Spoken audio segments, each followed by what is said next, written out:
3월 9일 토요일입니다. 한 주간 동안 바쁘게 사셨지요? 고생 많으셨습니다. 주일 준비 잘 하시고 오늘도 승리하시기를 축복합니다.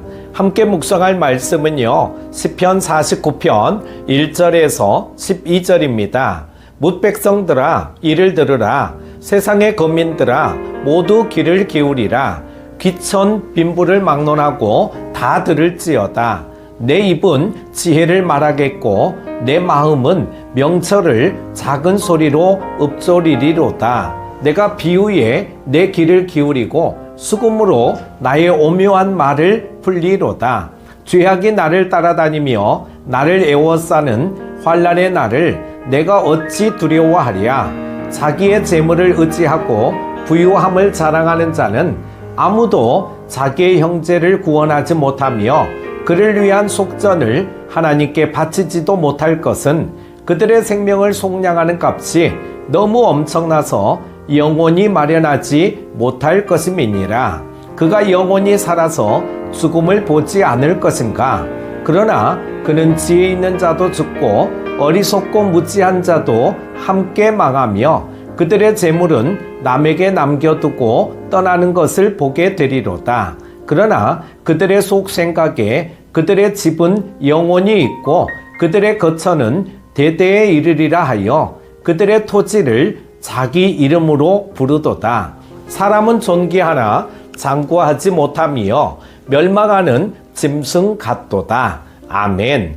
시편 제2권의 시작인 42편부터 시작된 고라자손의 시는 49편에서 마무리됩니다. 49편은 48편의 마지막 구절인 이 하나님은 영원히 우리 하나님이시니 그가 우리를 죽을 때까지 인도하시리로다 라는 주제로 이어갑니다. 그러면서 죽음은 끝이 아니라 그 너머에 세계가 있고 그것을 어떻게 준비할 것인가를 고민하게 합니다. 먼저 1절에서 4절은 하나님의 말씀에 귀를 기울이라는 것입니다.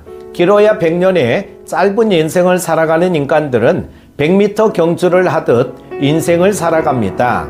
함께 뛰는 사람들을 동반자로 보기보다는 경쟁자로 보고 어떻게든 경쟁에서 이겨야 한다는 하나의 생각에만 사로잡혀 인생을 살아가느라 꼭 필요한 조언들을 다른 이에게서 들을 여유도 없습니다. 우리는 인생의 생사화복을 주관하시는 분이 오직 하나님 한 분뿐이라고 믿습니다. 그런데도 우리의 인생길은 하나님의 음성을 듣고 움직이기보다는 세상의 출발 신호에 반응하기 바쁩니다. 신앙생활은 하나님의 말씀을 듣는 것에서 시작됩니다. 지혜는 신분, 재산, 유물을 막론하고 세상 거민들은 모두 하나님의 음성에 귀를 기울이라고 말합니다.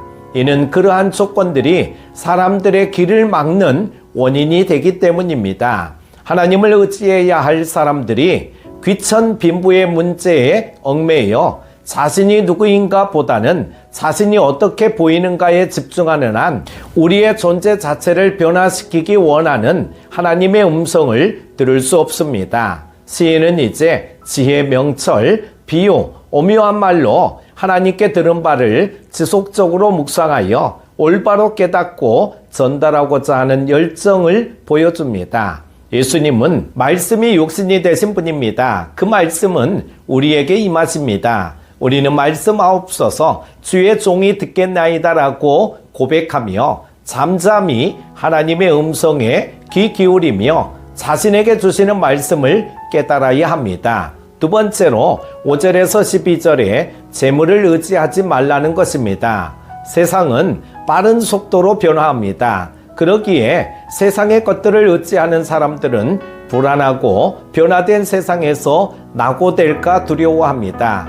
그러나 우리는 불변하시고 신실하신 하나님만을 의지하기에 아무 두려움 없이 살아갑니다. 재물을 의지하는 미련한 사람들은 자신의 부로 모든 것을 할 수 있다고 믿지만 죽음 앞에 그것들은 아무 소용이 없습니다. 시인은 돈으로 죽음의 문제도 해결할 수 있으리라 착각하는 부자들의 미련함을 꼬집으며 천하보다 귀한 생명은 아무리 많은 재물과 돈으로도 살 수 없다는 지혜를 전합니다. 사람이 돈으로 생명을 연장할 수 있을지언정 죽음을 피하지는 못합니다. 재물은 그 소유주와 죽음의 길까지 동행하지 않고 이 땅에 남아 다른 사람의 소유가 됩니다. 인간은 결국 죽음 앞에서 짐승과 똑같은 운명을 맞이할 수밖에 없는 허무하고 한계를 가진 존재일 뿐입니다. 지금 누리는 화려함과 풍족함이 우리 인생을 갉아먹지 않도록 조심해야 합니다.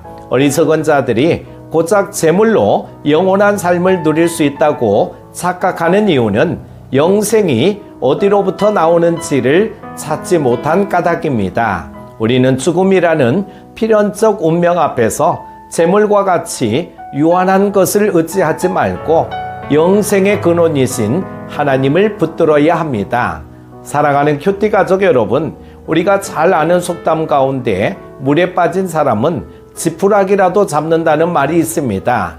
목숨이 이태로운 사람의 다급함과 살고자 하는 간절함이 느껴지는 말입니다. 그러나 정말 살기 위해서는 지푸라기를 잡아서는 안 됩니다. 물에 빠져 지푸라기를 붙드는 것은 생명을 살리는 것이 아닌 죽음으로 치닫는 행위일 뿐입니다. 정말 자기 생명을 살리기 위해 손에 쥔 지푸라기는 버리고 생명의 근원 대신 예수 그리스도를 붙들어야 합니다. 오늘 하루도 승리하십시오. 기도합니다. 한결같이 우리를 사랑하여 주시는 하나님 아버지, 한 주간도 지켜 보호하여 주시고 주일을 준비하게 하심을 감사드립니다.